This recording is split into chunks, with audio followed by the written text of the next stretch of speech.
কয়েকদিন আগে হয়ে গেল। ভাইয়ের কপালে দিলাম ফোঁটা,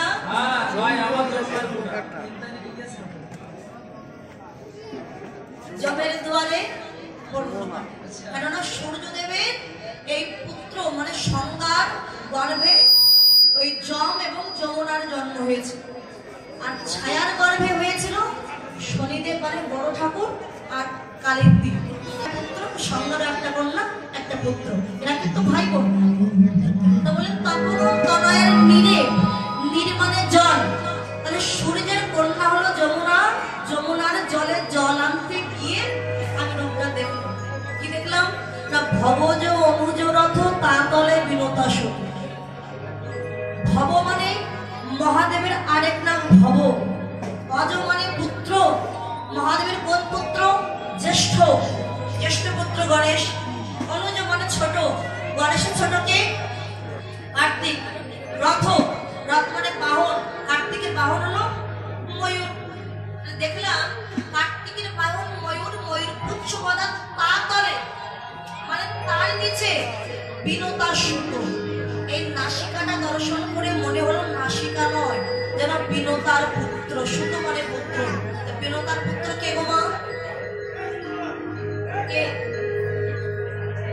ওই যে বলেছিলাম না, ওই যে কশ্যপ মুনিকে যে 13টা কন্যাকে দিয়েছিলেন দক্ষরাজ, তাদের মধ্যে তিতি, অদিতি, অদ্রু, বিনতা আর অনেকে আছে। এখন এই কশ্যপ মুনি সে তো ঋষি মুনি, কশ্যপ মুনি বিবাহের পরে বলেছিলেন দেখো আমার তো সংসার ধর্ম করার জন্য আমার জন্ম নয়, আমি ঋষি, তোমরা রাজমহলে থাকো, রাজভোগ তোমরা ভোগ করো, আমি যাচ্ছি বনে তপস্যা করতে। তা বনে তপস্যা করতে যাবে, তোমরা কি কেউ যাবে? তোমরা আমার স্ত্রী, তোমাদের কাছে শোনা বড় কর্তব্য, তোমরা কেউ যাবে? বনে গেলে কিন্তু সুখে থাকতে পারবে না, গাছের নিচে থাকতে হবে, জল খেতে হবে, ফল খেয়ে বাঁচতে হবে, কে যাবে? তখন ওই স্ত্রীর মধ্যে থেকে একটা স্ত্রী বললো ঠিক আছে স্বামী আমি তোমার সাথে যাবো, যার নাম ছিল অদিতি, বড় রানী। অদিতি গেছে, স্বামী তপস্যায় বসেছে, আর যা যা প্রয়োজন সব স্বামীকে জোগাই দেয়।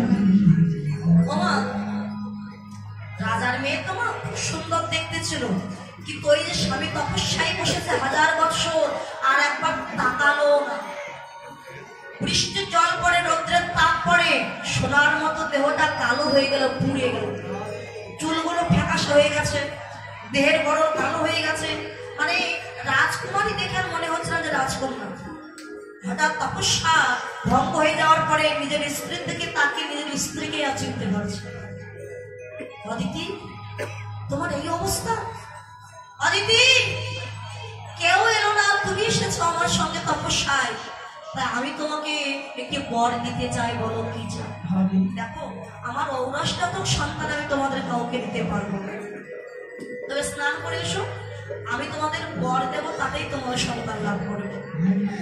স্নান করে এসেছে, বলো কি চাও, কি বলতে কেমন সন্তান চাও? অদিতি বলে স্বামী আমাকে এমন সন্তান দান করো যে সন্তানের জন্য যেন জগৎ জোড়ার নাম আমার হয়, যেন জগৎ জোড়া আমার নাম হয় সন্তানের জন্য। বেশ, আমি তোমার গর্বে হাত বুলিয়ে দিয়ে আশীর্বাদ দিলাম যে সন্তানের জন্য তোমার জগৎ জোড়া নাম হবে, অর্থাৎ তুমি দেবতাগণের জননী হবে, সমস্ত দেবতার জননী হবে তুমি। এখন এই বরটা নিয়ে যখন ঘরে ফিরে গেছে, গর্বে সন্তান আর কয়টা স্ত্রী বলে ও তপস্যা করতে গিয়ে সন্তান নিয়ে বাড়ি এসেছো, দাঁড়াও। তারাও ছুটতে ছুটতে গেছে, গেছে কশ্যপ মুনির কাছে, দিদি গোত্র বিরত সবাই গেছে, কি বলে আমরাও বর চাই। বলে কি বর চাও? বলে আমরাও সন্তানের জননী হতে চাই। তা বলে কেমন সন্তানের জননী হতে চাও? দিদি তখন রেগে গিয়ে বলে স্বামী তুমি তো অদিতি মানে আমার দিদিকে বর দিয়ে দিয়েছো, তা আমার কি আর কিছু আছে আমার জন্য? বলে তুমি কেমন সন্তান চাও শুধু বলো। দিদি বলে স্বামী যদি সন্তান দিতে চাও এমন সন্তান দাও যেন আমার সন্তানদের দেখে দিদির সন্তানেরা যেন ভয়ে থরথর করে কাঁপে।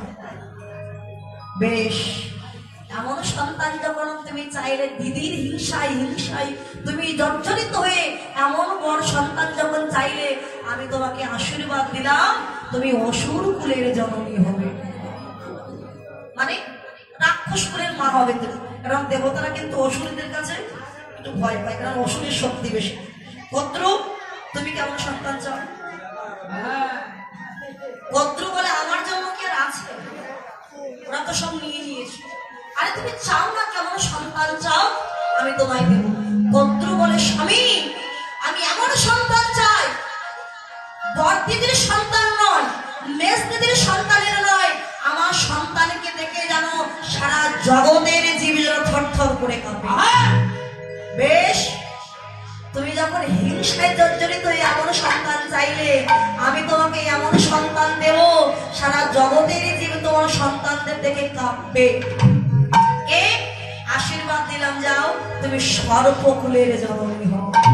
বাবা সাপ দেখে যেই মহারথী হোক না কেন ভয় তো করবে। এখন সন্তান দিয়ে দিয়েছে, আর খুব আদরের ছিল বিনোদা। আদরের বিনোদাকে দেখে বলে, বিনু তুমি এক পাশে দাঁড়িয়ে আছো, সবাই নিজের ইচ্ছা মতো বর চেয়ে নিল, তুমি কিছু চাইবে না, বলো কেমন সন্তান চাও? বিনোদাকে করজোরে কেঁদে বলেছিল, সন্তান যদি দিতে হয় আমি বড় দিদির মতো সন্তান চাই, মেজ দিদির মতো সন্তান চাই, শেষ দিদির মতো সন্তান চাই। সন্তান যদি দিতে হয় এমন সন্তান দাও যেন কৃষ্ণ বলা পাখি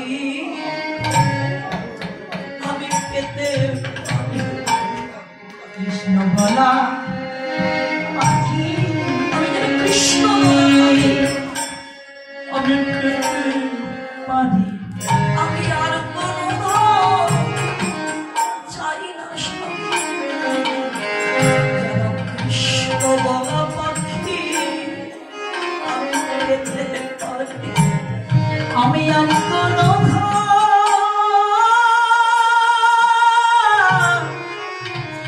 চাই না, কৃষ্ণ বলা পাখি আমি পেতে পারি।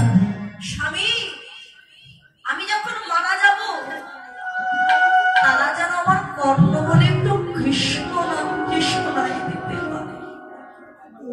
শক্তিশালী পুত্র চাই না, যেন সে কৃষ্ণ ভক্ত হতে পারে। বিনু তুমি যখন কৃষ্ণ ভক্ত সন্তান চাইলে, আমি তোমায় আশীর্বাদ দিলাম, যাও তোমার গর্ভে দুটি পুত্রের জন্ম হবে, একটা অরুণদেব আর একটা গরুর পক্ষী। এই গরুর পক্ষী নারায়ণের বাহন হবে, নারায়ণের চরণ সেবাই লেগে যাবে। তাই মায়ের কাছে তো সন্তান প্রাপ্তি, মা যেমন সন্তান চাইবে তেমন সন্তান তো লাভ করবে। তাই বিনোদার সুত মানে পুত্র, বিনোদার পুত্র কে না গরুর, সখীরে গরুর পক্ষী চঞ্চু যেমন মানে ঠোঁট যেমন, আমার গোবিন্দের এই নাসিকাটি দেখতে ঠিক যেন গরুর পক্ষী ঠোঁটের মতন দেখল। আর কি দেখলি? কুন্তির নন্দন মূলে বর্ষ গণন্দন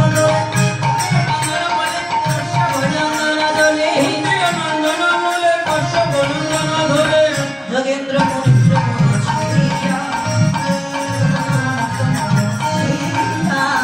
কুন্তির নন্দন, নন্দন মানে পুত্র। তো কুন্তির কয় পুত্র ছিল বাবা? আমরা জানি 5টা পুত্র ছিল, কিন্তু আরেকটা পুত্র ছিল যার নাম ছিল কর্ণ। তা বলে কুন্তির নন্দন মূলে মানে কর্ণ মূলে। যে কানের দুলটা আমি দেখলাম, দেখে মনে হলো কানের দুল নয়, যেন এক একটা বিষধর সর্প ফোনা তুলে দুলছে, আবার মন মানিককে গিলবারে জন্য। খগেন্দ্র নিকটে বসি রসেন্দ্র বাজায় বসি, মনোমথে মনোমথে। আর কি দেখলাম জানি? গোবিন্দের বসন, বসনটা দেখতে কেমন? সচিপতি রিপুসুতা আহন বিজুরি গঙ্গা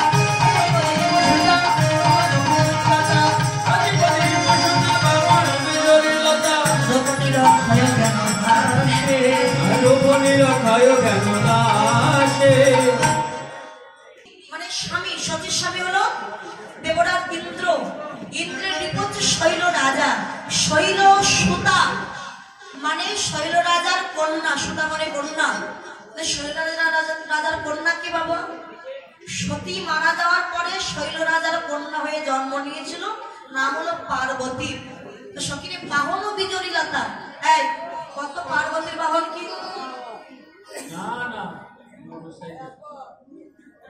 পার্বতীর বাহন সিংহ।